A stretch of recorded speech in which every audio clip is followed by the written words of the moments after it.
ಪದೇ ಪದೇ ಉಸಿರಾಟದ ತೊಂದರೆ, ಆಕ್ಸಿಜನ್ ಕಡಿಮೆ ಆದಂಗೆ ಅನಿಸೋದು ಆಗ್ತಾ ಇದ್ದರೆ ಈ ಥರ ಮಾಡಬಹುದು. ಎಮರ್ಜೆನ್ಸಿಗೆ ತುಂಬಾ ಹೆಲ್ಪ್ ಆಗುತ್ತೆ ನಮಗೆ. ಒಂದು ತೆಳು ಕಾಟನ್ ಬಟ್ಟೆ ತೊಗೊಂಡು ಅದಕ್ಕೆ ಒಂದು 3-4 ಹನಿ ನೀಲಗಿರಿ ಎಣ್ಣೆಯನ್ನು ಹಾಕ್ಕೊಳ್ಬೇಕು.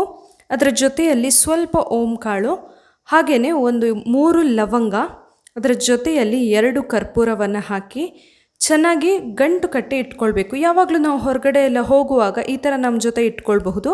ಯಾವಾಗ ನಮಗೆ ಏನಾದರೂ ಉಸಿರಾಟ ಸಮಸ್ಯೆ ಅನಿಸುತ್ತೆ ಅಥವಾ ಆಕ್ಸಿಜನ್ ಕಡಿಮೆ ಆದಂಗೆ ಫೀಲ್ ಆಗುತ್ತೆ, ಈ ಥರ ಆದಾಗ ನಾವು ಇದನ್ನು ತಕ್ಷಣಕ್ಕೆ ತೆಗೆದು ಸ್ಮೆಲ್ ಮಾಡಬಹುದು. ಇದರಿಂದಾಗಿ ಉಸಿರಾಟ ಸರಾಗವಾಗಿ ಆಗೋದಕ್ಕೆ ತುಂಬಾ ಸಹಾಯ ಆಗುತ್ತೆ.